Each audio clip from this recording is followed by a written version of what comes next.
est donc sur le site d'Armia, à Béorlegui, dans la vallée d'Ergaraï. Et voilà, donc là aujourd'hui nous avons fouillé donc ce dolmen, enfin nous fouillons là depuis une semaine et nous avons encore une semaine de travail. Nous fouillons un deuxième dolmen juste en contrebas.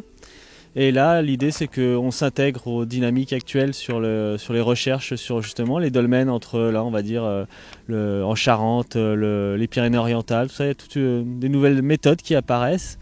Et on essaye de participer voilà, à ces dynamiques pour mieux comprendre comment ça a été fait, par qui, dans quelles conditions, à quelle époque.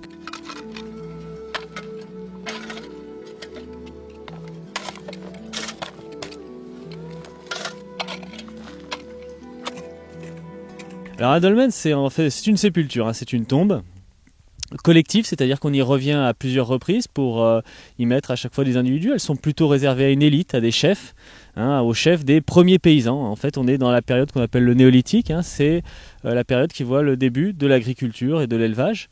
Et donc ils vont conquérir notamment ces espaces un petit peu là, de moyenne montagne puis de haute montagne et y installer notamment voilà, hein, les sépultures de leurs chefs. Alors les dolmens ont toutes les formes et toutes les tailles possibles. Ici, en Pays Basque Nord, ils ressemblent beaucoup à ceux du Quercy, du Lot, de l'Ariège. Ce sont des dolmens qui, sur le plan en 2 dimensions, hein, est assez simple, hein, avec généralement 4, 5, 6 pierres mégalithiques utilisées. Mais par contre, si on regarde dans le détail, il y a plein de petites subtilités, des pierres qui ont été soigneusement choisies, qui ont été amenées sur le site, qui ont été taillées, qui ont été travaillées, et puis qui ont été intégrées dans un monument qui lui est beaucoup plus grand, puisque en fait là tout le cairn a disparu.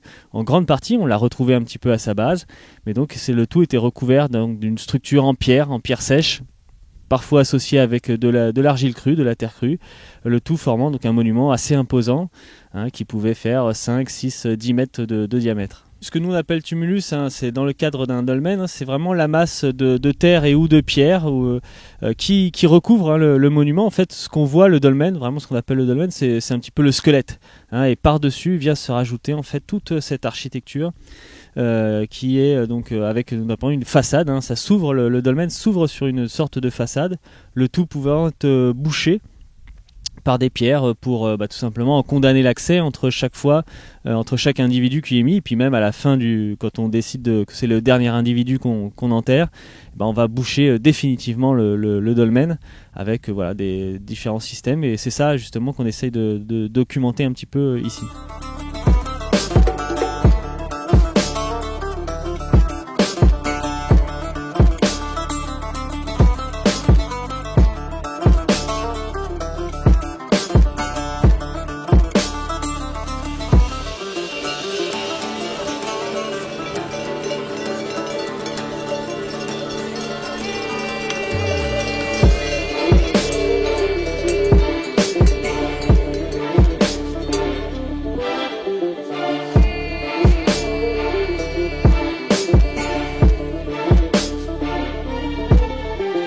Alors sur le Pays Basque, on compte à peu près 250 dolmens, un petit peu moins.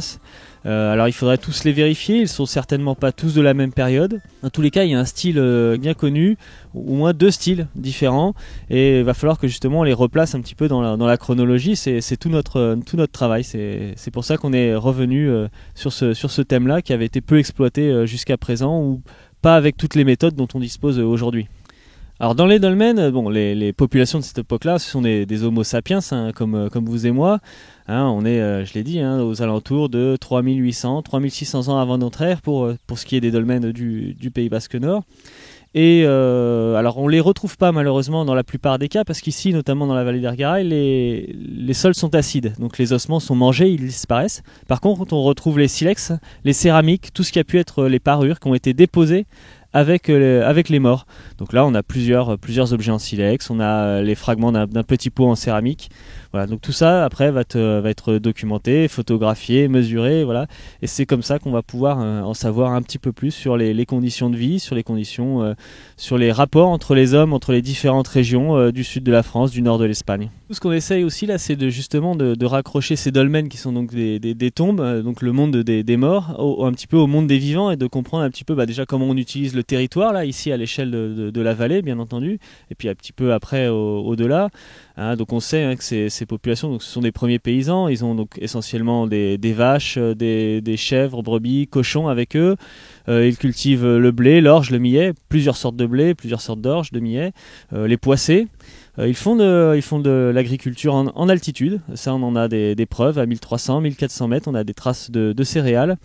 Donc voilà, nous ce qu'on essaie c'est un petit peu de voir comment tout ça fonctionnait, où était positionné le village ou les villages. On a des traces, notamment des indices en bas, dans le fond de la vallée, sur Saint-Jean-le-Vieux.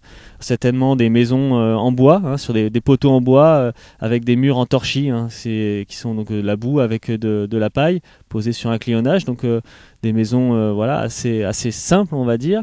On n'en a pas de plan dans notre région, mais dans des régions alentours on en a, donc on voit un petit peu à quoi ça peut ressembler.